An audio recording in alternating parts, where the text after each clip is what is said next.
Hello,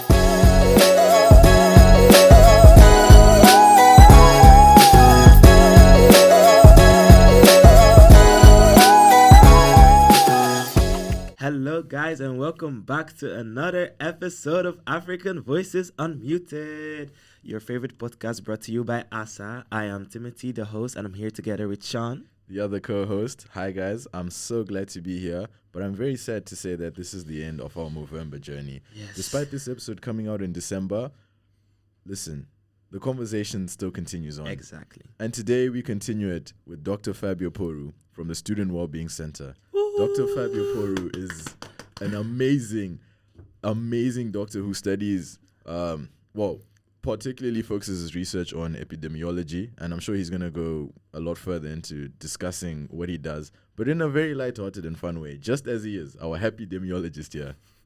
Thank you very much for inviting me. I'm very, very happy to be here. Yeah, indeed, I do study on epidemiology, and in particular, I study the epidemiology of mental health problems in the population, especially among university students and workers.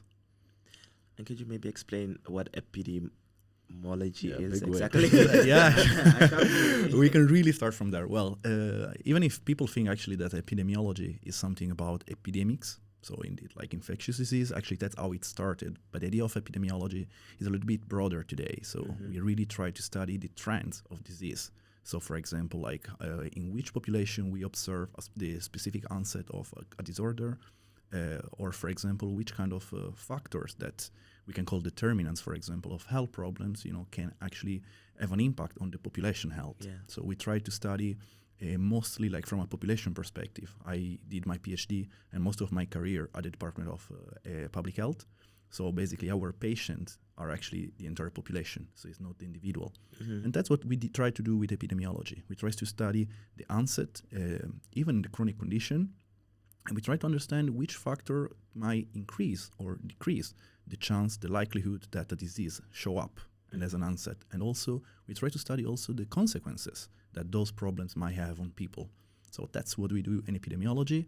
And in my specific research with my master thesis as a student, but also with my PhD and my postdoc, I was trying to study a little bit more which factor actually influence the chance that, university students might experience mental health problems and what kind of consequences they might experience if they do. Wow. Yeah, that's really deep, but it's such a nice topic. And yeah, I love it. Yeah. Take us away into what we're going to be discussing today. Yes. So today, as you said, we're going to be talking about mental health, and we're going to also address the stigmas and the toxic mindset we sometimes have around the conversation. So we'll dive into what perceptions we have of mental health, what perceptions we have of looking for help, like just all the judgments you subconsciously or consciously have about mental health or seeking for help or mental illnesses and things like that. We'll dive into this with a researcher. So all the things we'll be discussing will be backed by scientific evidence, I'm assuming, and also our own experiences as university students. Yes. Proof in the pudding. Let's do it. Yes. Well, something actually I always like to ask people is, when I'm talking about mental health, it's like, okay, what is it mental health for you? Like, how would you define it? Because, we don't have the definition of it. Like, there is not such a thing written in stone.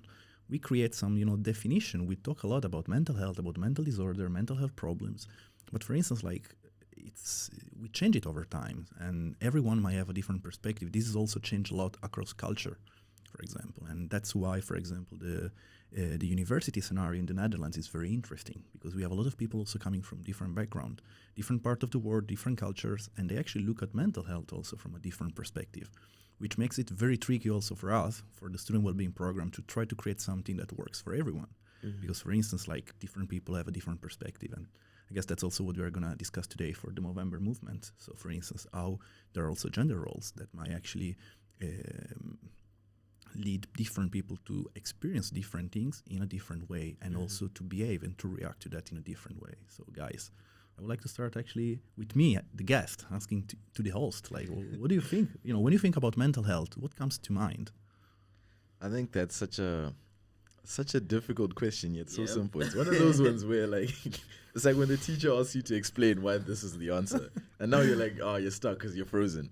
But I feel for me, mental health is just in behaviors, how people act, how people think, and basically the entire life. I remember when I was younger being told that mental health is essentially the division of full health, with physical and then the mental side of it. And to me, yeah, mental health really just works in how you behave, how you act, and just the decisions and actions you take, and whether those are in the best interest of your body and that whole synergy and how that's actually operating. That's a really good question. I don't know how I'm gonna top that, but But there is no need for a definition. You can also just think like, okay, when do you feel mentally healthy, or when Yeah. you don't feel mentally healthy, for example? Like, So for me, also really, I'm starting to believe in that synergy of the mind, body, soul thing. So I really believe that the body, you can take care of your physical health by eating good things, going to the gym, or working out, or dancing, or whatever. And then with the soul, I think that's more about relationships you have with other people. So the relationships you have with your family, with your friends, with your partner, whatever. And then mind is more mental health. So taking care of your brain, because that's something I don't do a lot, like consciously being like, oh, okay, I need to take care of my brain by sleeping or by doing this, because taking care of your mental health is really in the really, really little things. Like, I feel like it's not difficult to see how someone is doing mentally, because you can always tell by their actions, because certain coping mechanisms or certain types of behavior indicate that you're not dealing with something in the way you're supposed to deal with it, and you're looking for an escape. And I really recognize that in my own life. So now I'm just like, now I have the knowledge. It's just me putting action to it and actually taking care of my brain and trying to be mentally healthy. yeah, I mean, that's already there is a lot we could discuss a bit about this, and yeah, maybe it's actually interesting to put like out the just we are three here in the room. I just heard the opinion for the two of you, and we already got so many input that might actually help us a little bit to think about the story of the definition, because for example, you Sean mentioned like this division between the physical health, the mental health, and you actually mentioned something without saying the specific word, but you also mentioned something about social part. And well, the first definition I guess we got about mental health, like I guess 70, 80 years ago, something like that, was actually mental health basically happen when you don't have a mental disorder. Very easy, right? So if you don't have a disorder, it means you're healthy. And that was the old way to think about it. So if you don't suffer from depression or from a schizophrenia or another condition that we define, then you are mentally healthy. But then we realized that it's not just about that, because there are other aspects. There is also the positive aspect. So it's not just the lack of something negative that makes us, you're not healthy just if you don't have a disease. Yeah. There are other components to consider. And for instance, we think like, well, yeah, you are mentally healthy when you experience well-being. Mm-hmm. And this division that you also mentioned, like between the physical and the mental, is very difficult to point out. And of course, like if someone, if you're breaking your bones, it's clear you can see that. But if you are depressed and I look at you, I don't necessarily see that. Exactly. I might. But we also know many cases, for example, even, the worst case, it's when people suicide, and and there is the picture. Yeah, but 1 week ago that person was there. They I were would doing never so say, well. yeah, I would never say. It was a funny person. Like I'm Yeah. thinking like Robin Williams is one of the main character we can think of from media who experience and suffer for many years of depression. But you also mentioned that, for instance, we can see something in some case with behavior. But now you mentioned nutrition. We mentioned sleeping. And of course, that's also taking care of ourselves. But is that for your body or for your mind? Is it for our physical health or for mental health? And well, it's both, because they both influence each other. Mm-hmm. But if I will ask you, like, okay, when you were a child, probably, people told you what to do to take care of your physical health, right? You need to do sport. Mm-hmm. You need to eat healthy, so nutrition, etc., etc. But did they ever teach anything like how you should take care of your mental well-being? And something we didn't mention yet, the emotional part. So of course it's a lot about how we behave, but also about how we feel. Mm-hmm. And I feel like personally, like I was not really there was an imbalance between the suggestion I got to take care of my physical health and my mental health, although those two are actually very much combined, right? So they influence each other, but still, a lot of guidelines on the first one. It's very easy. If you have a physical problem, you can actually go, and talk about it much in an easier way than if you have an emotional one, right? So mental health is a bit, a combination of this. So when you feel right, and it's about your, yourself. So how you perceive yourself, of course. It's about how you are experiencing emotional your day. So you have your up and down in the mood, etc. Right? But there is also the emotional well-being, and there is the social well-being. So I will say that we feel mentally healthy when we are actually all right, also with ups and downs that are part of daily life. But we kind of function. We can actually deal with our day. And it's very tricky to define, indeed, when someone is healthy and when he's not healthy. So I don't see this is a disorder, this is not a disorder, you are mentally healthy or you are mentally unhealthy. It's kind of, it's a continuous scale.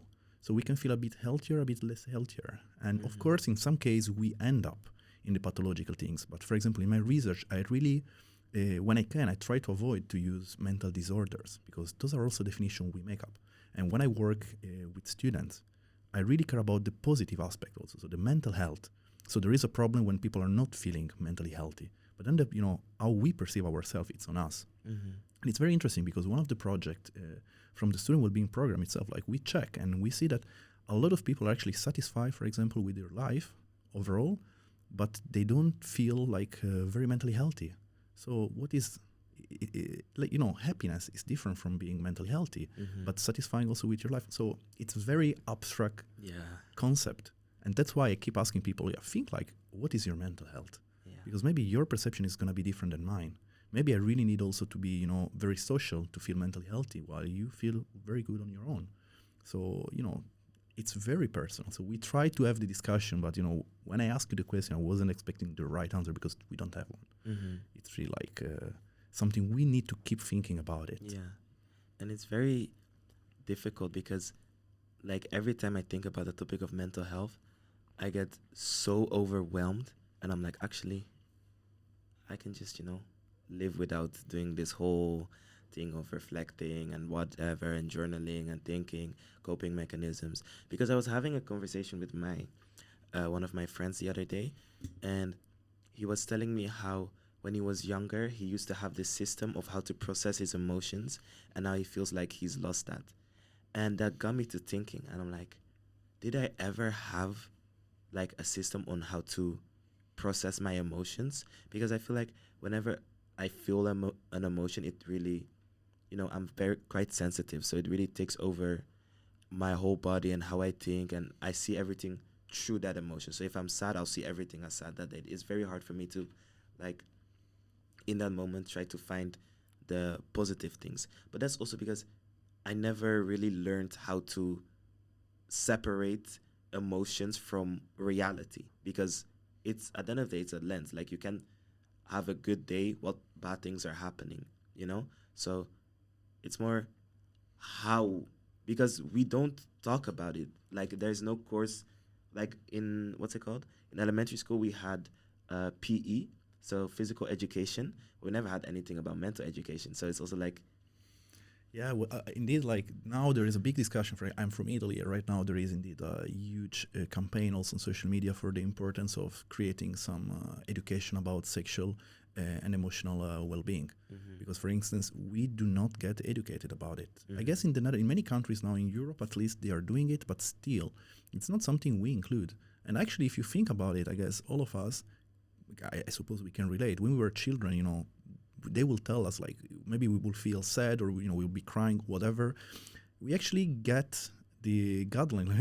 We need to stop showing the emotion. You need to behave well, and in many cases you need to smile when you don't feel like smiling. You need to say hi when you don't want to say hi. So we actually get this idea that we need to hide what we feel to behave correctly in society, right? So if you are sad, or just if you meet someone on the street and that person asks you, hey, how are you doing, what do you say automatically? You don't even think about it, yeah, fine, you. Exactly. Right.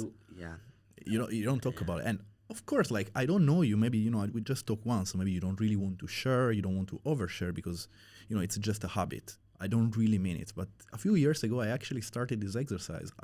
When I ask, how are you doing? I mean it. So I'm looking forward, the answer. I listen to it. So if you're not doing all right, let's talk about it. And of course, in some cases, I might not have the time to do that. But then, okay, let's stay in touch and we get a coffee, or we meet up later. Maybe we can talk a little bit, and just I can also give you some support. But also, when people ask me, I try to be honest, and that's actually, you see like how people like do not expect that. Yeah. So they just ask, like, hey, how are you doing? I say, well, and after 3 seconds, like, oh God. They didn't see that coming. They didn't But see it's that also coming. such a multifaceted question, because how are you doing? What is you? Like, I talk about how is my life going? How am I doing up here in my mind? How is my physical health going? Am I going to gym? Like, what are you talking about? You have to be, or we as a collective have to be more specific when we try to check in, because we can be like, for example, with the person in media that passed away because of suicide. I forgot his name. What was his name? Robin Williams? Robbie Williams. I'm sure people asked him how he was doing all the time, and probably, like, he said good because his life looked good. Like, I also think we compare ourselves a lot to others, because I know, like, I'm very privileged. I have a very great life. Honestly, I'm very thankful for everything. But then if I don't feel good, or like if there's something wrong with my feelings, I'm always like, okay, but other people have it worse. Yeah. Okay, about this, actually, I can really relate, because I really had the same. And to be honest, like in the pandemic, I didn't have a good time like many of the people. And I remember I had this personal journey, let's say. So let's keep the science a little bit apart now, and just, my experience. I am a medical doctor, so I study medicine, and I was back in Italy to be with my family for a few days, and got stuck because of the pandemic really started. So I got stuck there. And my colleagues, my classmates were in the clinical setting in a living hell. Italy was one of the first country where the pandemic really exploded. And, I knew they were there. I knew they were not protected for their own health. So they would be going home scared about, getting the virus, but also spreading to their family and spreading also with their patients. So they were working as hell. And I felt, I was in my home working as a researcher, totally safe. My family was safe, and I felt blessed. But of course, I was not doing well. Even my former partner at the time, she was apart. I couldn't meet her. Yeah. And, I was stuck home, and I worked very hard, to get my PhD position. Very privileged, because in the pandemic, I got a job. Many people lost it. So I totally rejected, the idea that I could be not in a good place. I had to be blessed, feel blessed, and that's it. I couldn't complain. And that is a mistake, because in that way, I didn't validate my feeling. And at some point, I really, I started to have also physical problem, because, I was working a lot. I was not doing anything. I was all day long on my computer, trying to do my part, bomb with news, trying to fight, disinformation, and not even validating my own feelings, just because someone else was doing worse. And the point is, we can also just accept that we are not doing fine without saying that we are the unluckiest person in the world, right? That's true. And we need to accept that, like, yeah, I'm really blessed. I am really privileged. Doesn't mean that today I'm doing fine. And doesn't mean that, I'm not facing problems. I feel blessed. I wouldn't change, my life with someone else's life, because I really feel like I'm really lucky. I have, family around me who always supported me. I have a good social network. I have the job I want. I'm very, financially, from every perspective, I'm very lucky. But I have my difficult time, and I still need to cope with that and try to, put things in perspective. Might help me, and I try to do it. When I'm struggling, I still try to take a step back, look at my life, and say, well, 5 years ago, I wished I was here. Yeah. So let's try to keep that in mind. Yes, But now I'm not doing fine. So let's take care of, Fabio today, keeping all this in mind. So it's very important to validate each other. And the same when we talk with our friends. So if you're not doing all right, and maybe you just got a job, and I'm still looking for the job, and you come to me and say, well, Fabio, my friend, I'm not doing fine. I say, yeah, come on, shut up. You have a job.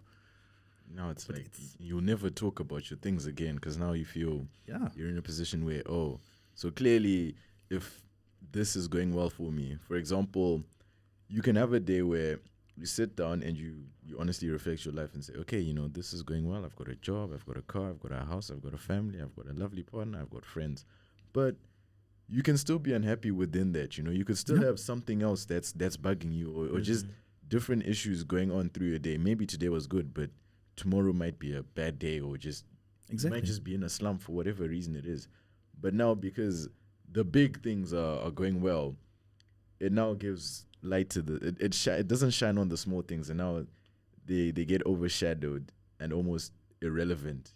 People are gonna look at you and say, "Oh, but I'm in such a worse position than you," and now you feel terrible because how do you even communicate with them in that situation? Yeah, well, it is very hard. But for instance, what you mentioned, like you can have your life, going well. It's like all you wanted. You wanted a family, you wanted a house, you wanted a job, all this kind of stuff. But first of all, also our need. Maybe I built that in a moment. I wanted that. And maybe I don't want that anymore, or maybe just something has changed. And again, we change idea and needs over time. So it's also fine that maybe I'm not happy anymore in the relationships I used to have. Maybe I'm not happy, about how I feel about my job because it doesn't stimulate me anymore, or the work environment is not nice, etc. Right? So, and if I don't feel empowered by people around me to talk about it, and in particular, if I don't feel empowered to accept myself that I'm feeling like that, I'm not gonna talk about it. And then in some case, that's making it worse because in some case, if I don't feel all right, maybe, we got a drink together, a night together, dinner together, we talk about it, and, you support me and I support you. And, we kind of support each other because we talk about it. But instead, in many cases, we don't even put it in words. So it stays inside. It's something we can't even describe. We don't even understand it because we don't talk about it. Yeah. And this is we are here also to talk, for Movemeber. So this is a real big problem for men, Yeah. for example. We have a lot of problem, in medicine related, with gender, with women, with men, with non-binary people. We have so many different problems. And definitely for mental health, we know that many problems are more common among women. But we also know that there is a lot of problems among men because we really struggle to actually talk about emotion. Because in the gender, in most of culture, I will say, the idea of the man is, this strong, there is this toxic masculinity, so we cannot talk about it. But then what happens if us, grown up men, we are living our life and we are not doing fine and we don't talk about it. We keep it inside, and that is going to affect what you mentioned before. It's going to affect our behavior. So what happened indeed, and I will give you an example. We know that women are more likely to suffer from depression. And there are many reasons behind it. There are indeed there are some that are physical, so it's also related with, for example, postpartum. It's related with hormones, etc. But we also know that to some extent, men with the same clinical condition are less likely to get a diagnosis of depression, even when they suffer from it. And why is that? First of all, because men are less likely to report it. Because, come on, to assess if there is depression, you gotta ask people like, okay, for one of the questions we use, like, did you cry in the past weeks? Oh, I'm a real man, of course I didn't, right? I mean, that's the idea, men don't cry. And, since I remember also when I was a child, my family is very progressive, but still I remember that if I would be, complaining or crying about something, I say, come on, be a man. And today they wouldn't, but that's really the idea. So men wouldn't do that. So every time, we check symptoms, they don't get recognized. There are a few studies that show that men and women with the same complaint go to physician, and physicians say to the woman, yeah, you have depression, and to the man, you don't. And then what happened, that another condition that we study is actually related to the use and abuse of substance, like alcohol and other illicit drugs. And men are way more likely to actually have a problem with alcohol and, substance. And yeah, because that's in many cases very linked with the depression. So for instance, we change our behavior, and instead of, trying to face the emotional part or trying to, or even get it diagnosed with depression, we, many cases, go for alcohol. We go for the bottle of, whiskey or, other alcoholic stuff. And that's what happened. So this is actually one of the difference that we got. If we don't learn how to cope and how to call our emotion, how to face our mental health, that's what happened in many cases. We need to find something, and alcohol is in many countries, one of the solutions. People go for it. Not in every culture, it's alcohol. In some other case, you get other substance, for example, because alcohol is not even consumed. But there are those kind of aspects to consider. So if we want to really promote health, we really need to address that and teach people to talk about it. And not just about mental health, but indeed, like the very first level, let's talk about emotion. Let's try to learn how to call something. In some cases, there are people who feel something and they don't even know how to describe it, because that's not what they teach you. They don't teach us at school, like, That's a good one. Yeah. right? Yeah. And so that's something we definitely need to change. Mm-hmm. And it is changing. It is really changing. Like, if I think about when I started to work on this topic was 2016, when I started on my sixth year of medical school to do some research on mental health. I started to do some communication on social media about it. And well, there was much less. Now it's very common that even, sportmen, sportwomen, they talk a lot about mental well-being. There are so many actors, so many, famous people who are, sharing their struggle with depression, with other mental health problems, with addiction, with all this kind of stuff, which it is getting better. Mm-hmm. But there is still a long way to go. And the point is also, it is getting way better in specific group, but not in the other. Yeah. And not as fast. So the point is, the group that are also more sensitive about it are progressing faster than the group that were doing already worse. So actually, we are increasing the inequalities between those two groups. Yeah. Right? So the scissor is getting, So that's really something we need to work on. Yeah. And You really opened up something so interesting when you said we go through, we grow up, but like in school, we go through so many emotions that we genuinely can't describe. Like, I noticed that in my own life, that even in some situations I'll genuinely not know how to verbally communicate what I'm 100%. feeling.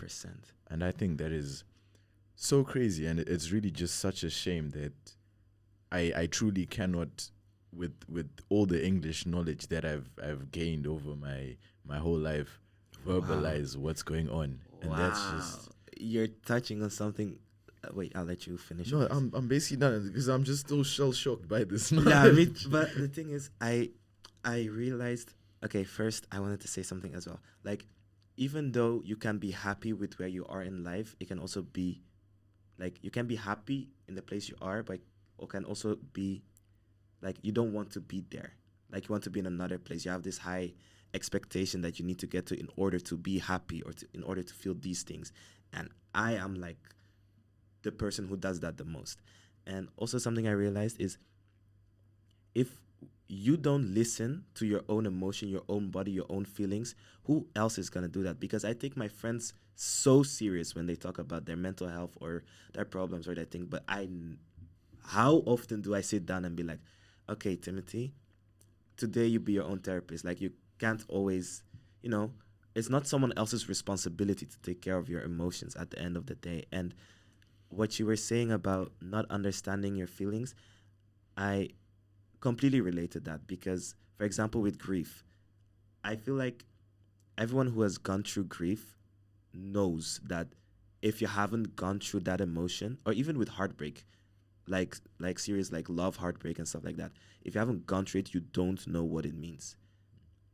And it's like, for the first time I went to grief, I sometimes would just, like, have no words.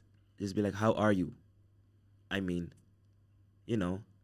one of a close person to me just died, but I guess I'm still in school. I'm still, passing my grades, so I guess I'm doing fine.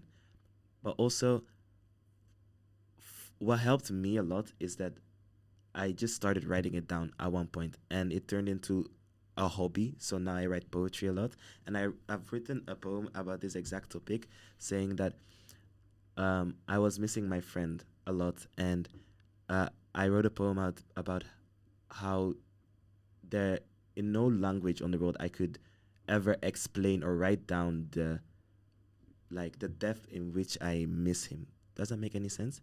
Because I don't have the words to explain that, and just the fact that you mentioned that is very. But now, for example, you ask if it doesn't make sense. Does it to you? I mean, that's finally really what really matters, right? Shit, man. Right? I mean, maybe it's like a therapy session. Like, I'm just talking, oversharing. Okay. But that's really it needs to make sense to. We also come, from different background. I don't know nothing about you. I know nothing, and you know nothing about me. So maybe something I say might also not make sense to you. But if I'm writing it down, it needs to make sense to you. And what people misunderstand also about therapy, which is beautiful experience. I really recommend everyone to try. I did it, for example, in 2 different periods of my life. It was really a blessing for me. It really helped me, to understand a lot of stuff about myself. But it's not because the therapist is some sort of, mystical figure with all the answer who knows everything about you. No, already the fact that you gotta stay there for 1 hour to talk about it, to someone who know nothing about you. So you need to put in words something. That's a huge part of therapy. Yeah. That's why, for example, I loved writing. Since I was a teenager, I really enjoy, writing, stories, etc. But I also used to talk a lot about my feelings. Really trying to sort out, okay, what's happening in my mind? Why do I feel this way? And, this was really what I understood, that in some cases, also when you talk with a friend, it's not that the friend tells you the solution, but already you need to put something that is abstract in your mind into words. Yeah. And to do that, you need to know which words you gotta pick. Yeah. And if you don't write it down, if you don't talk to anyone, you don't. You just have this huge mess in your mind. Yeah. So that's why it's really therapeutic also to talk with people. It's not because, I don't think my friends can really give me specifically, a suggestion about everything, but they are there with their support, just, spending time to me. And already the idea that I need to explain to them what I've been through, it's already a huge help. And that's what we need to do. And that's what we don't do in many cases, because you are showing what we will call in this situation weakness, which is not weakness. Talking about emotion is a huge part of who we are as humans. Because it takes courage. It's literally, such a big part of you. And I did want to talk about, so over this entire Movemeber series, one thing I've realized and learned, which I think is so great, is that I almost overrated therapy or used it as a blanket solution to any sort of mental problem. And one of our guests early on came on the podcast and said, maybe this take might not be shared with everyone, but his idea was, with a therapist, you don't need them. What you really need is friends.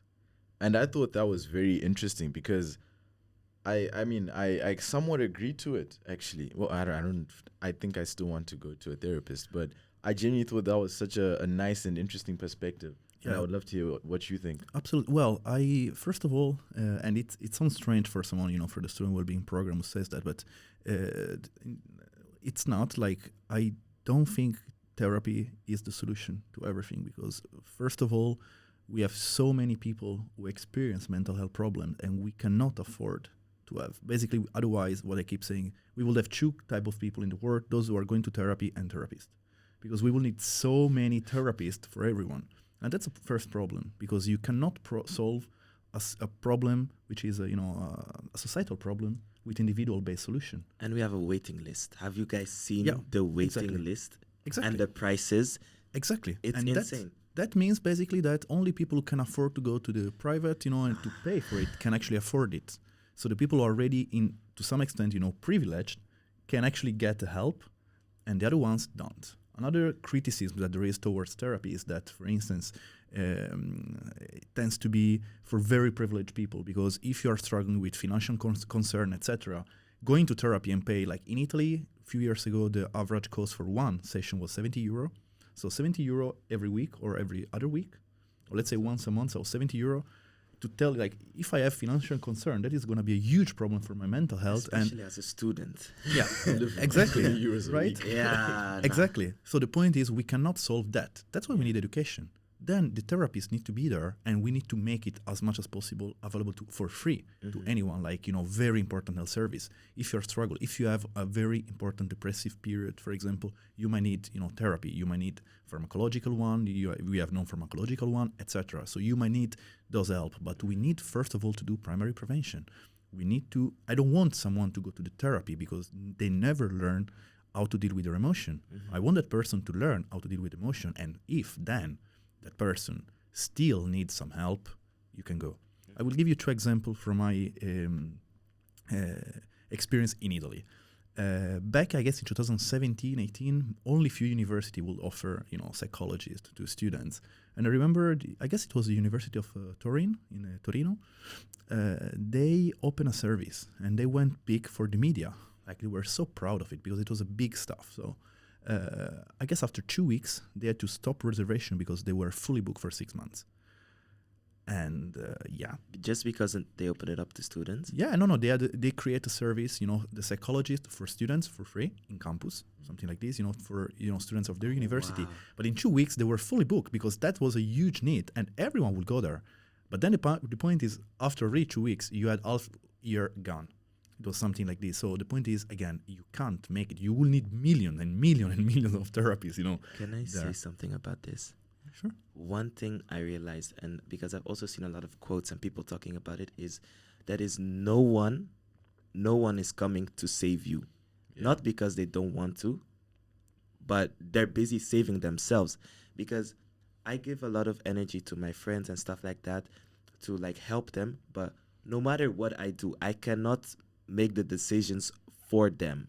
No one can deal with your emotions for you. So you really, really have to save yourself and learn about yourself. And like, I noticed that I'm really struggling with the words I'm trying to say this podcast. So I'm sorry if that's a bit annoying, but also what you said, some emotions just can't be described to someone else. So you're the only one who knows what you're feeling. Yeah. Because feelings are also like, you don't have to translate your soul to yourself in that sense. Like, you know what you're feeling, but you just don't know how to say it. Yeah. Does that make sense? Do you know what my homework today is going to be?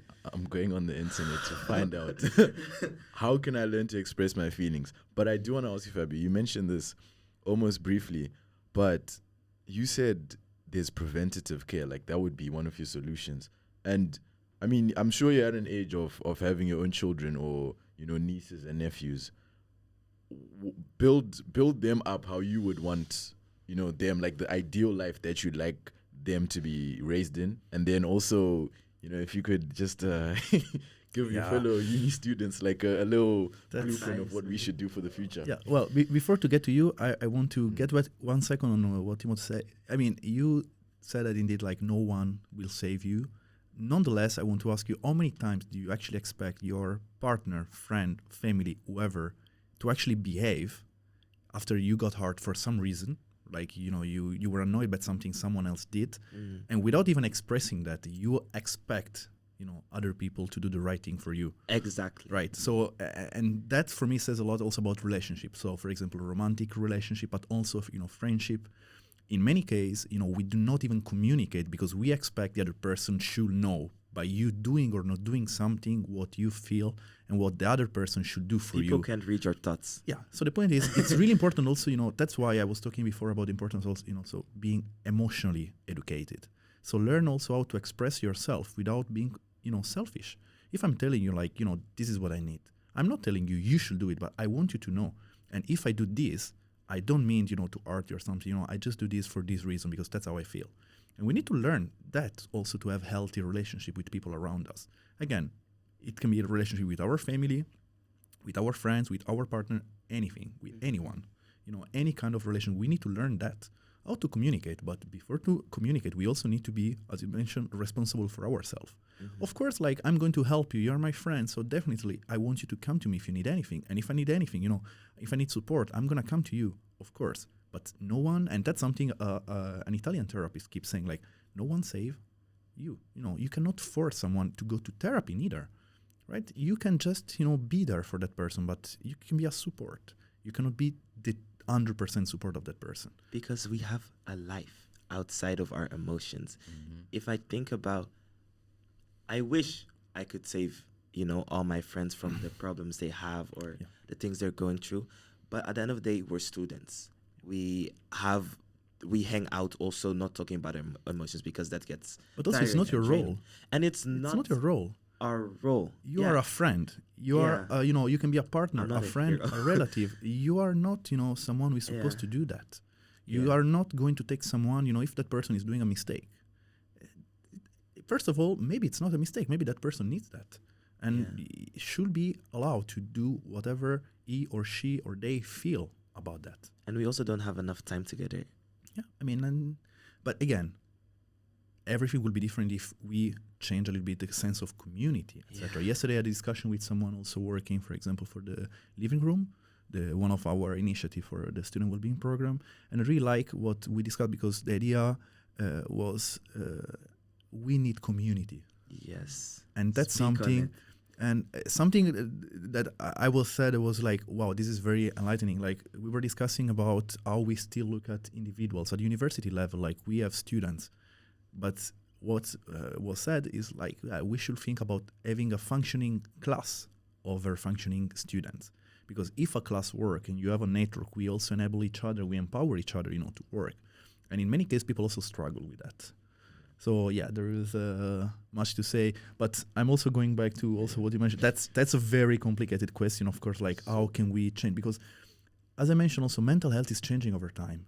So in many cases, older generation do not understand when younger generation talk about mental health, and it's like younger generation are spoiled, and they want everything easy, everything their way. You have a roof over your head, so why would Yeah, you be having any other exactly, emotions? which is of course like Generational tales. it's crap, because the point is that's a good sign. I mean, it means we are actually getting better. You're right, yeah, today is better than 20, 30 years ago on many level. There are other challenges also, but we are getting better and we have higher expectations. That's what we want.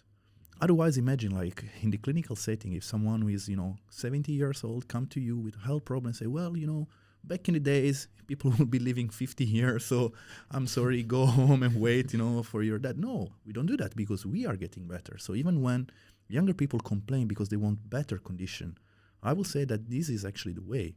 And doesn't mean to not acknowledge that we are privileged, something we also said before, but still we want to improve. Of course, like, it is better here than used to be maybe 20 years ago or in another place, but still we want to improve. Mm-hmm. So again, it's also about validating the stuff, but also generationally speaking, one of the model. Since I'm a researcher, I should also mention something scientific, I guess, right? I guess it's time. And one of the model I'm very intrigued actually has something to do about psychological stress. And I'm gonna ask you. That's my key topic, like on my research. And if I ask you, like, what is stress? What do you feel like? When do you feel stress? What would you say? How And- honestly should you answer this one? Yeah, just mention a couple of stuff indeed, like, or Okay. yeah. If I can give an example of a period where I felt stressed, 2024, like this whole year, I felt like I was like constantly hanging on by. I was on my last, He's just It- about to. It's. It was like I'm holding on because I'm doing good things, but when you just get overwhelmed, Mm-hmm. that's when I feel stressed. And I get overwhelmed very easily because I have a lot of passions. I have a lot of people around me and school and stuff like that and the association. So it's very easy for me to be overwhelmed by responsibilities that Task deadlines, exactly. exams, and other. because life is hard, guys. At the end of the day, maybe not in the same degree, but But we have a different reference. That's what we Yes. mentioned before. We're not saying that your life was the toughest in the world in No, 2024, definitely. but still was tough, right? And Yeah. those things can actually, create stress on you. Mhm. And Yeah. Well, for me, I'll be honest. I was having a conversation with my roommate, and he kind of. I kind of realized that I'm not so sure what stress is actually. Like my definitions of things are a bit dodgy at the moment, because I was now defining things like anxiety or things like other issues and illnesses. Well, maybe not illnesses, but just other conditions and problems, and I wasn't really sure. So what exactly is psychological stress? Well, first of all, there is not a single definition. Like, there are many, so it really depends from which perspective we look into it. But I really like one of the model, the multi-stage model was written by Cohen and team. Basically, they claim that stress is indeed like multi-process stuff, multi-stage stuff actually. So you start with something objective external that might actually have the potential to generate stress, but maybe it could be an exam, a deadline, but maybe that deadline is creating stress on me, but not on you, because we are two different people. So that's also something to acknowledge, like everyone is different. So we deal with the same stimulation in different way. So maybe for me, it's very stressful. That generates stress, and the stress creates some sort of negative emotional response in me. And that might lead me to have, to enhance in different behavior. Maybe I sleep a little bit less. Maybe I drink a little bit more. Maybe I start smoking again, all those kind of things. And, together with the hormonal and all the change that we have in our body, it might also lead to create, in long term also disease. Okay, so we can have those kind of problems together indeed with all the behavior. So we can look at stress a little bit in this way, but also we need to take into account that stress, even the same stimulation, can differ in different situations. So you mentioned being overwhelmed. But you were overwhelmed because you had a lot of stuff. But probably if you're working, for example, in an association and you're together with your team and your team is very supportive, or your team is not supportive at all, the same task, you will perceive it in a different way. So it's not itself like I have an exam or I have a deadline, but I also the resource I have to face that. Yeah. So one of the definitions from stress is when there is a mismatch between what you need to do and the resource that you have available to actually face those, to-do list. Okay, those tasks that you have. So that is really one of the aspects to consider. Okay. But also we talk about stress in a bad way, but actually we have stress for a reason. Stress is something we have inside. We are built with this mechanism because it helps us actually to be more productive. It really improves our performance. Like, have you ever tried to start, studying? I didn't, to be honest, but have you ever started studying for an exam like 3 months in advance? That's always the dream, if I'm being honest. High school, my high school and You were exams. That was also a period in my life. I was so scared because I was like, I cannot do this year again. I was like, okay, if I finish this year and I pass and I graduate, I can finally have all the freedom, go to my dream university. We also go back to this. Yeah. Okay. This planning stuff is also very important. And there was so much pressure. Your whole life is like, okay, when you're 18, you're going to do these exams that will determine your life. When it's not that serious. When it really is not that serious. Even in first year. That's also why I was stressed this year, because it was like, I had a lot of things going on emotionally and just in my life. And then there was this pressure of getting the 60 credits. Otherwise, you're out. Yeah. And I understand. I mean, I don't understand, but I respect the institution that's giving me the education. But if you think as well, for example, if I think about my international friends, for example, Sean came from Zimbabwe to study here.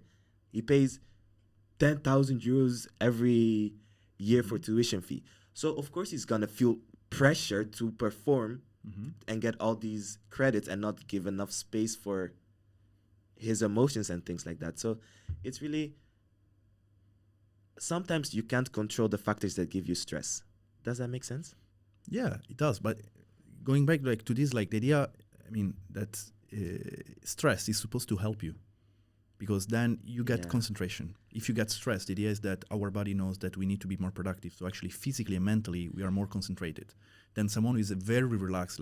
That's why I mentioned, you start studying, much in advance.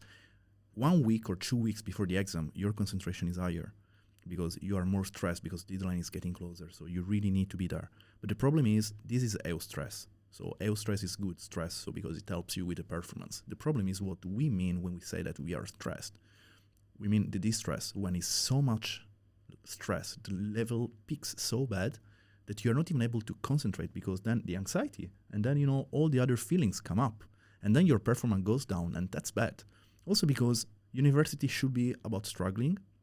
I keep saying this, it's weird. I remember once I gave a lecture about mental health among students, and I remember the face of a student when I say, students should struggle, because that's the way you learn. You need to work very hard. You need to study a lot. You need to do your project. I'm tired. Yeah. But the point is, you need to struggle for those reasons. You need to struggle because it's hard to understand, to memorize, to, disentangle a concept, try really to understand how that works or how to do that task. Not because you are concerned that tomorrow we are going to kick you out of university, or that, you are struggling for all the other things. And that's how university needs to behave. You need to know as a student that you need to struggle and work hard on your study, but we got your back. That's the kind of university I want. So, for instance, if you're struggling with the financial stuff, we have, for example, I guess it's called financial counselor or something like this. Someone helping students to get, for example, a side job or something. But then we need also to take into account that we are asking students to get the credits, but then some of them needs to pay the bills. So basically, we are in the same class, but you need to have 60 credits and pay your bills. I only need the 60 credits. Yeah. Right? So that's the kind of also consideration we need to do. And that's why I also need like the whole, grading system and, building CV. It's something we are still rediscussing, because what's the point of then evaluating you on your CV? You had to work, to pay your bills while I was doing, unpaid internship in a cool company that maybe I knew because I know someone, because of my family, whatever, and I put that on my CV, and you look at my CV, oh, wow, look at Fabio's CV. It's amazing. Yeah, the other people were paying their bills. I wasn't. Yeah, now you've Right. got like 60 credits, Albert Hein salesperson, and you're going against someone who was like, oh, cool blue sales intern, or Oh something my. very serious. Oh yeah, internship at Deloitte, ING worker, Yeah, and which 60 credits. Which again, I appreciate that, still there are efforts there. And again, it's a matter always of reference, because there are people who are in the position to actually do something and they don't. But we need to have a systemic, thought about it. Like we Yeah. need to consider, okay, what kind of, university we want to build, what kind of society we want to build. And now, luckily, I see that this is also improving. This is also changing. Like many people say, like the world is getting worse and worse. On many levels it is, but I also see, good changes over time. So we talk much more about mental health, and we are rediscussing this kind of aspect. So Yeah. today we have a discussion about it, like, students apply for thesis, they send their CV, and it's nice to see, people are interested, etc. But we start to discuss, like, yeah, but let's look at the human. Let's look at the human behind Please. it. Who is Yeah. that person? And that's 20 years ago, I don't think that will happen. So it's very hard, because still you need to make a choice. So if you're hiring someone, you don't have 3 weeks to be with every candidate, right? So at some point you need to look for the skills, etc., etc. But we are trying also to rediscuss how to do this in the, to avoid inequalities, Yeah. way, to tackle that. And it's very complicated. Definitely. And I think it's really good that this is a conversation that's opening up, because I was like, oh, I said I was stressed in 2024, but why was I? And then I just started thinking about it, and these things like financial matters and stuff like that. Yeah. Last year I had the most ridiculous jobs. I worked in a warehouse, I worked here, I worked there, and it was like hopping as well, because it's not stable, because I'm a student and I don't have that much time, but I still need, to pay the bills, or even to pay for the fun things. Like, I went traveling last year, which is something I'm really grateful, which I saved up for as well. So it's how do you navigate? And it's the first time being an adult as well. I think that's also why 2024 was quite hard. It was like I grew a lot, in the sense of I learned that some things I was doing were just simply not helping me anymore. I was like, okay, but I need to now change. I can't use the same tricks I used as a kid or as a teenager, because I'm still a teenager, but like you have to, I guess, change your perspective and change your habits and stuff like that. And no one teaches you how to be an adult. Yeah. That's also what I'm It is also when we become actually an adult. Like I remember a friend of mine even, discussing the fact that adulthood is actually a fake construct, because if you would let them do it, everyone, even on their 40s, would be just playing PlayStation the entire day Yeah. and video games. And that's like, yeah, you say, but you're an adult. No, that's, for children. Like, no, we made up that that construct. There is not such a thing like adulthood. And yeah, well, but we need to discuss all this kind of aspect, for instance. And but I want also to go back to what you mentioned about younger generation with another scientific model that I really like about resilience, which is one of the most popular tattoos nowadays. I guess a lot of people are getting that, but this team actually, I guess from Australia, going back also to stress, they mentioned basically that it's true that if you are exposed to high level of stress, too high for prolonged amount of time, because it's also fun that sometimes it's a bit harder, you're stressed, but then you recover. That's also important. And then again you're stressed, and then again you recover. So it's not continuously stress more and more and more and more. But what I said is basically that if you are moderately exposed to stress, that's how you develop your coping strategies. So you learn how to face that. And next time you get a challenging situation, you know how to cope with that. So basically, because because I've studied medicine, but I think a little bit about it like vaccination. If you get the virus, on the first way you get super sick. It's bad for your health. But if you get a vaccination, basically it's like your system kind of see the virus from far away, Oh, see a little bit how it's made, I like and this next analogy. time, when you see it, Yeah. you actually know how to fight it. Mm-hmm. And one of the things that I was questioning, for instance, is indeed like because situations are getting better in many countries, not in all countries, but in many countries are getting better. And again, not for everyone. Let's you know what I mean now. Um, Younger generation do not struggle as 2, 3, 4, 5 generation ago, and that means that my grandfather, when he was a child, basically he had to bring bread on the table at the end of the day. I was so privileged. I never had to struggle. My only struggle was going to school and, pass the exam, Mm-hmm. right? Pass the test. That was my only challenge I had to face. And the point is, we are exposing later and later children to stress. In many cases, parents are very protective. For example, in many culture, again, it's not everywhere, but in many cases are overprotective. And by not allowing their children to be exposed to daily stressor in a safe environment, at some point those children, become adults, getting back to being an adult, and suddenly they need to face it. Mm-hmm. And they don't know how. They never really develop their own way. And that's also what I meant when I said that I want my students, when I supervise a student, I say, you are going to struggle. You are going to struggle. Just be sure I got your back. And that's, I guess, the idea of education. We need also to make sure that education is not only about learning knowledge and skills that, by the way, in 10 years from now, when you're in the labor market, will be outdated in many cases.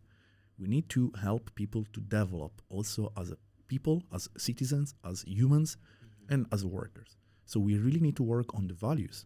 So indeed, the idea to work together with other people, try to promote competition in a healthy way, but cooperation. It's very important. Communication is very important. And we need also people to take care of themselves. That's one of the biggest suggestions I give also in my studies, because I don't want to put a responsibility for mental health on individual only, because it's true, like you need to take care of yourself, absolutely. But again, it's a societal problem. So something is wrong also at societal level. So we need to equip people with a tool to actually face their emotion, their mental health, etc. So that's a little bit also the idea. And as a university, I feel it's partly our responsibility also to do that. And to do that from the beginning, like from school.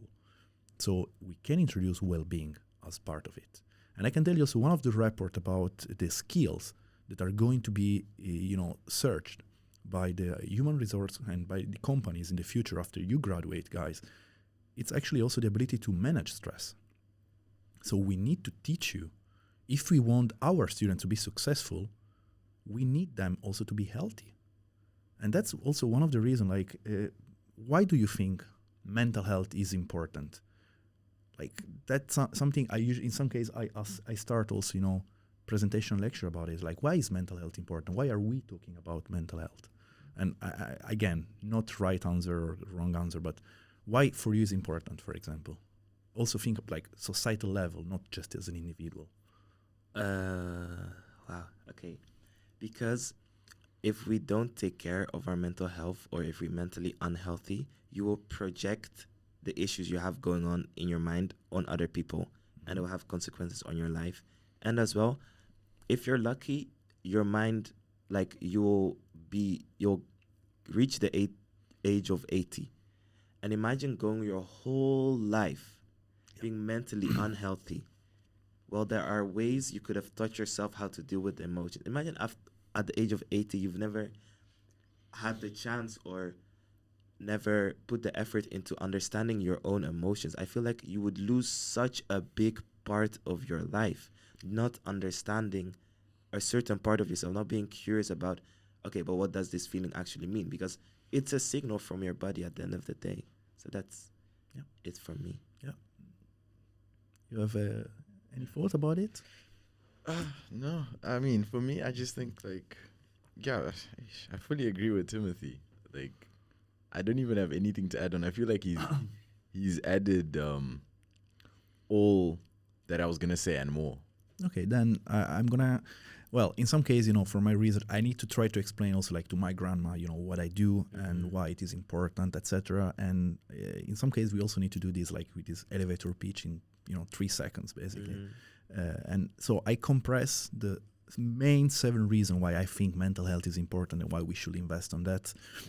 Saying that because of mental health and mental health problems, a lot of people lose a lot of health, often for their life because they get sick since early age. They continue to lose health for their life because many mental health problems give relapse and are chronic. And this is also associated with early mortality, with other health problems, also physical problems. And this is an impact, and this impact all of us. Why? Because mental health problems such as depression, anxiety, and many other are extremely common. Like if you look at the data, like among students, like 1 in 4, 1 in 3 suffer, in a given time, of one of those problems. And you start like 75% of mental health problems were estimated to start in the first 20, 30 years of life. And as you mentioned, we live up to 80. And if you start suffering from depression when you're in your 20s, there are like 50, 60, 70% of chance, according to the study, that you get a relapse at some point. Plus, there are other problems that are actually chronic, so you keep them. And again, I'm only talking about disorder. But as you mentioned, it's also mental health in a continuous way. So you can be mentally unhealthy, maybe without a diagnosis, but still not doing fine, right, for all your life. And that means, as you mentioned, your problem is about you, but it's also people around you. Because we know that for the welfare, and we live in a society, so let's look at it also from a broader perspective. There are direct and indirect costs, because you go to healthcare, and of course you pay insurance, etc. But the welfare pay also for you. So we pay your medication, we pay your service, etc. That's a cost that we are taking from education. For example, we are taking from somewhere else. So if we have a lot of people who are sick, that's a problem also for the entire community. It's not just about you. And we have indirect costs because you are a talent. We invested in education. Although you pay, your fee, etc., the system is investing in you, and you're a talent, and you cannot work because if you are sick, you are not going to be productive. That's also something we know. If you suffer from mental health problem, for example, as a physician, you have much more chance to give the wrong prescription. So it's my health as a physician, it's your health as a patient, it's the health around you, because your family will have to take care of you, for example, and that will have indirect cost also because of productivity.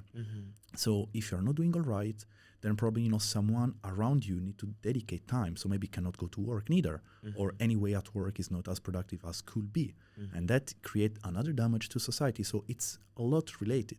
Plus, if you have a mental health problems, then you are more likely, first of all, among young people, to commit suicide, which is one of the main consequences we study and we are interested in. We are talking about young people, otherwise healthy in many cases, and they are lost life.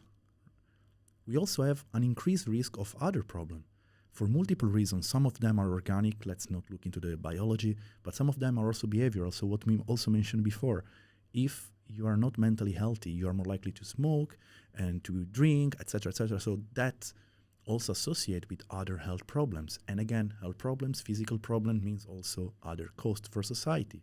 It means you are also more likely, if you have a health problem, to die earlier. So you have worse clinical outcome. And all of these cost a lot of money to everyone. So it's about the money that is not itself the money. The money for us is not the goal, but it's the tool.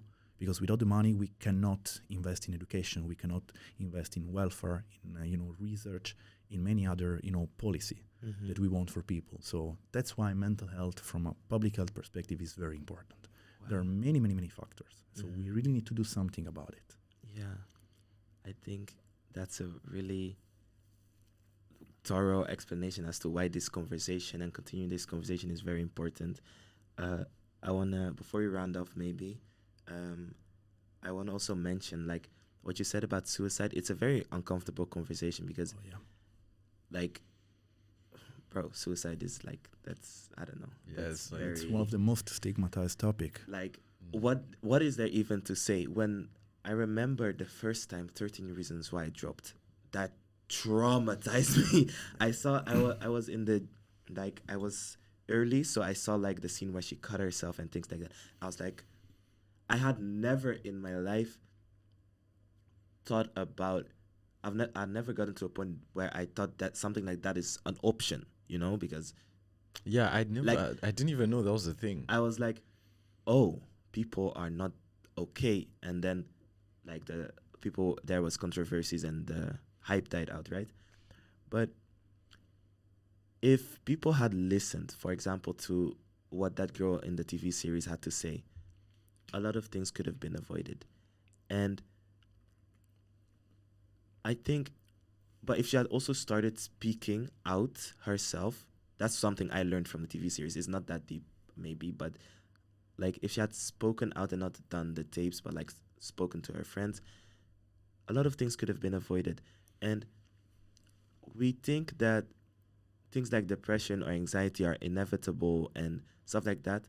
And sometimes they are because there's things outside of our control.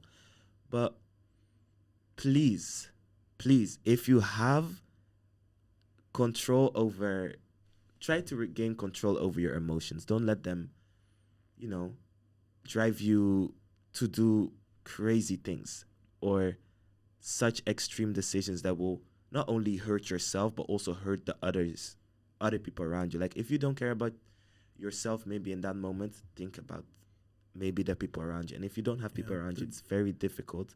That's a very complicated conversation because when you're, first of all, you're right. If someone would have listened, for example, to the person in the TV show, could have been different. But for instance, like, have you ever tried to speak about suicide in random moment with people? Like No. everyone, immediately get frozen because that's something we are incapable of talking about it. But we know, for example, one of the biggest study about it suggests that among medical students, one of the group that was most studied, that in the past 12 months, over 10%, was like 11 point something percent of students thought about suicide. It's 1 in 10. It's a lot. Wait, but That gives me how chills. serious does that? How seriously is thoughts about suicide? Well, it depends how you want to see it, right? Because you're thinking, and we should normalize, because thinking about suicide can be in a way normal, and there are different levels, because there is the level of thinking about it, like what will happen if. There is the level of planning. So if you're actually planning how to do it and you think about, how, then it's, much higher risk. So there are different levels. But the point is, still, we need to take seriously the fact that someone even just thought about it. And we should be allowed, we talk about private stuff in some case with our friends. Men do it less, and we should really change that. But we can talk about it. But it's very uncommon that people talk about being suicidal. I know and I talk with a lot of people, like I got strangers talking to me about being suicidal, but not many friends. And it's likely that around me, I had friends who thought about it, but didn't tell me about it. And so we need to talk also about suicide. And we need to talk without, blaming people who does feel that way. We need to talk normalizing, and we need to do it in the right way. For example, there are guidelines. And we know also from one study, by the way, that some people think like if you talk about suicide, you give people the idea to commit suicide, which is crap. We know it's not evidence-based. We know that actually talking about suicide increase the chance that people open up about it. Mm-hmm. We need to talk about it in a normal way. So if you're thinking about it, like, reach out. Reach us out. We have also at Erasmus University, for example, a group. There are initiatives about suicidal prevention. We also organize a workshop about it, like how to behave if you see someone around you. And it's, I work on this topic for like 8 years. And during the training, I was there with a colleague. We tried to do the exercise. And it takes some time, to get used with it. And that's why in many cases, people just look on the other way. And that's what we need to, change. Because if I will tell you that I was sad, you will probably, ask me something maybe about it. But if I will say that, it will be, for me, it will be much harder to tell you that I've been thinking about this. And probably for you will be you wouldn't know what to do. You wouldn't know what to talk about it. So we also need to normalize. And once we normalize, there is more chance that I'm reaching out when I feel that. And if I reach out, you can also just, be there for me. You don't need to solve the problem. You are not, and you need also to be careful, because in some case, if you try to, say that person, to put things in perspective, like, but don't think about it. Come on, you also have a partner, or you have a family, you have friends, you have this, you have that, you are successful. That person might also feel guilty. And the point is, if you are depressed and someone tells you like, hey, come on, but think about the beautiful things you have. I feel totally, imagine I'm suffering from a depressive episode, and I feel that. And you're coming to me and you're trying, to help me, telling me how many good things I have. And I think about it, I have all those good things, and I still feel nothing. Or I'm still feeling this way, so there is no hope for me. Because if I feel this way when I have everything, what when, I don't? How should I tackle that conversation then? First of all, just be there, really be there. It's extremely important. In some case, really just showing that you care to that person is already useful, because that's in many cases what people need. And of course, you can say like things eventually can get better. It's not gonna be like this forever. That's something, for example, I keep saying like things can get better. Like try to keep the hope at something, but trying to press on the other aspect is not useful, because in that moment you're asking someone to feel something that is not feeling. So already be there, showing that we care. It's important. Then of course there are also professional. In some case, there are therapeutic approach that person might try, and you can also just ask that person. That's something I did, for example, one of the social media project I did, because I start to get anonymously message when I was working on Facebook and Instagram. You don't need to know what to do. You just need to ask that person what you can do. And maybe that person will just need you to be on the side and watch Netflix together. Maybe have a walk. Maybe talk about it. Maybe not talk about it. Maybe give me a hug. Yeah. Be there for me. And that's the most important thing we can do. And just make sure that person knows that you are there, that it's fine, that he or she or they are feeling that way, and just be there. Yeah. That's important. And listen. Mm-hmm. You don't think that you need to find a solution, because as we mentioned, you are not going to save. You can just be there. And then, you can help, of course, like if you see that there is a suicidal risk or you think about it, you can also talk about it. That's something, for example, we do the training. I mean, not we do, but at the university, there is a training to try also to talk about it. Because once we are also capable of to understand on which level the other person is, we can do something. We can really try to make sure, for example, that the person doesn't stay alone. Maybe that person wants us, to stay together also, in this, difficult time. Loneliness kills. Yeah. And, the other interesting part, speaking about, Movemeber and men's health, is that we know that women are more likely to suffer from depression, but actually men are much more likely to die because of suicide. And that's a serious problem. We don't talk about it.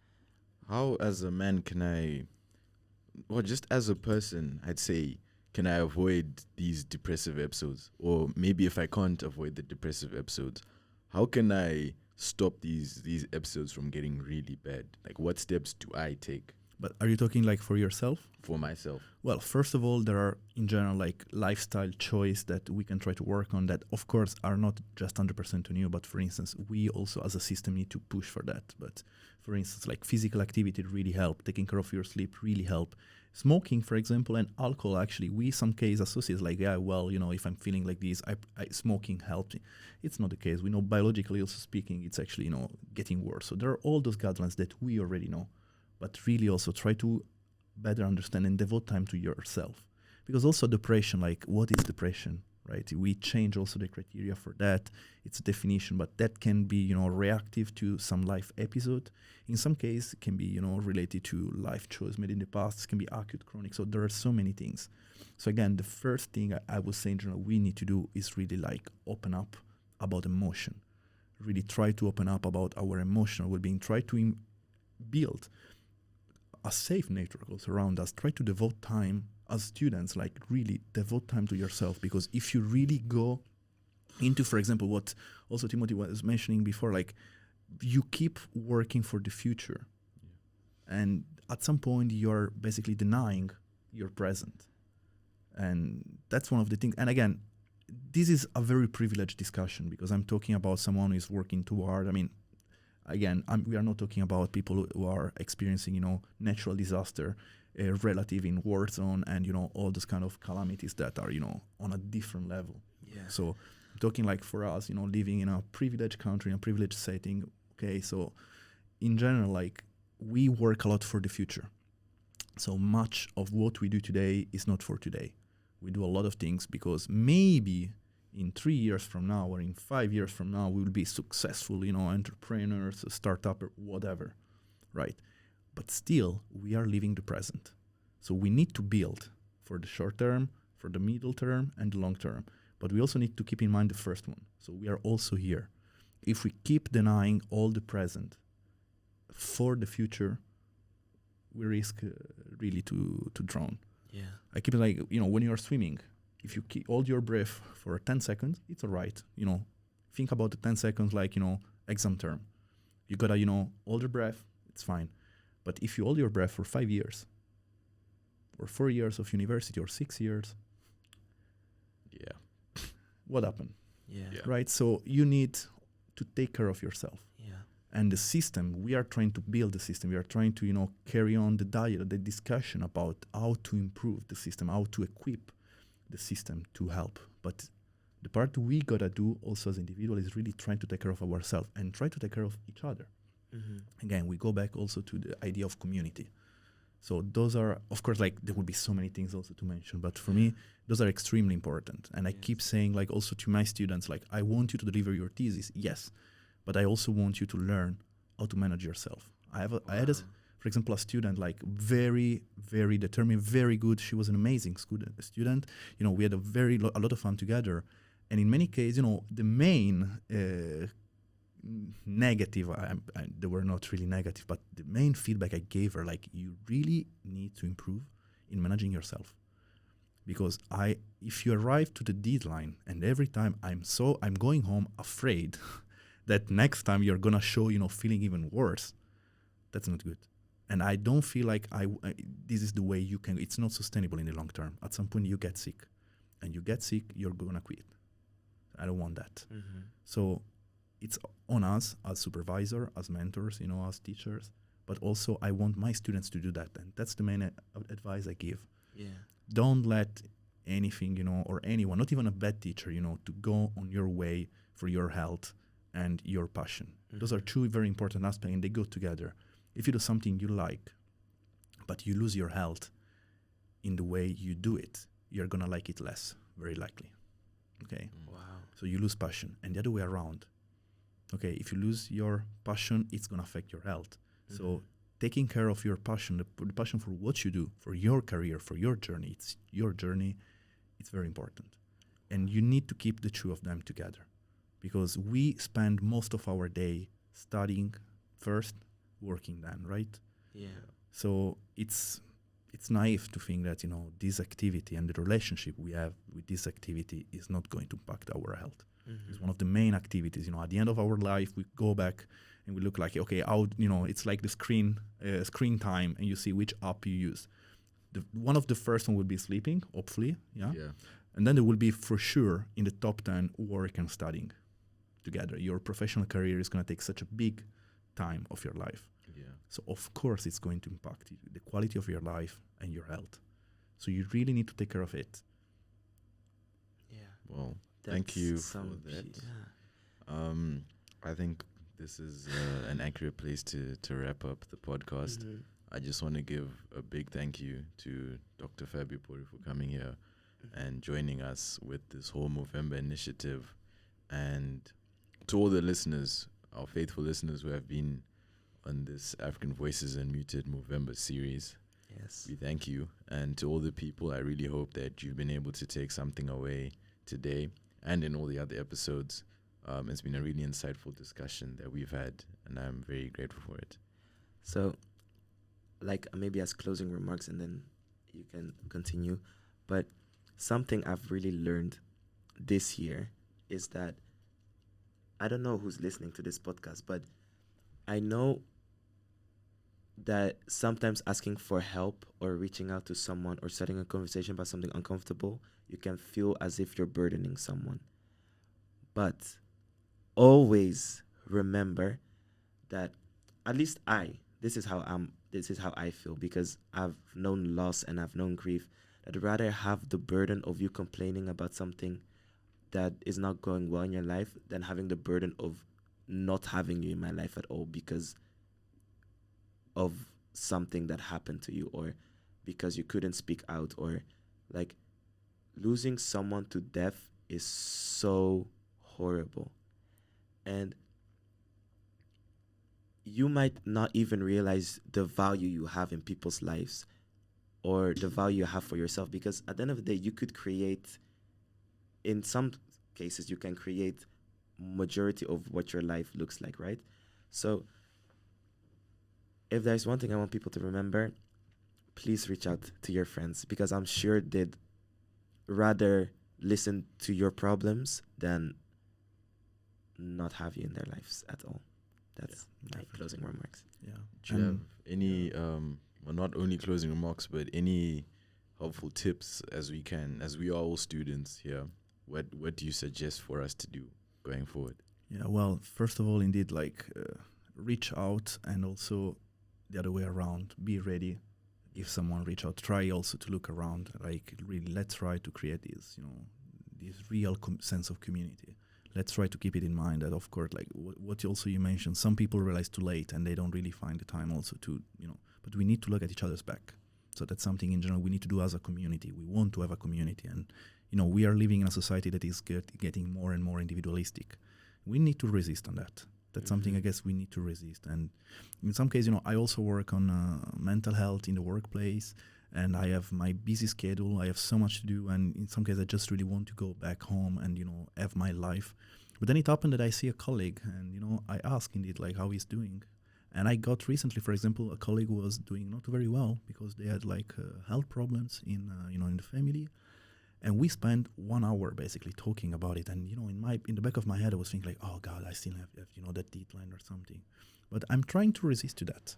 And that's something, a little effort that I guess we can try to do. Of course, like you also mentioned, we have other things to do, absolutely. But in some case, even a very small action of kindness can be very important and meaningful for someone else. So let's try to, keep that in mind. Mm-hmm. And also, I guess it's good also to mention, for instance, that university is trying, to also offer some service. So especially it's important maybe for international students, those, just moved here, maybe they didn't, maybe they're also a little bit more introverted. So they struggle a little bit more on, creating their network here. And in some case, the network from home or, from somewhere else is not the same as having someone physical. Keep in mind that there are a lot of services also that are available here. There are services that are peer-to-peer. For example, in the living room, for those who don't know, I really recommend also to check in the website of the university, because there is a list of all the service. And the living room is a space for students, managed by students. And if you go there, for example, in the opening time, you can find students also to talk about it. And those students are there to listen, to talk to you. Yeah. So, not judgmental way. It's really supportive. I really like, this project. And I'm amazed by, how it works. And talking with those students for me was already very inspiring. I went to there and I wanted to understand better the project, and I really like it. So it's very supportive environment. So everyone, you can just walk in there. There is always one of the hosts, and you can talk with that person. And that person is also going to help you to get to know about the other service, because we also provide professional service. In some cases, it's, study advisor that, can help you also if you have, struggling about it. But we have also spiritual coach, we have a student psychologist, different services that are out there.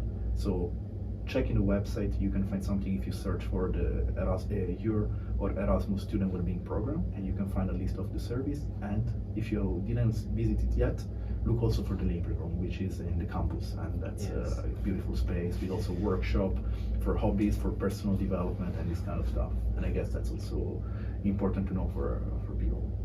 Thank you so much. And with that, I say thank you to everyone who listened, and do be sure to ask us all how we're doing.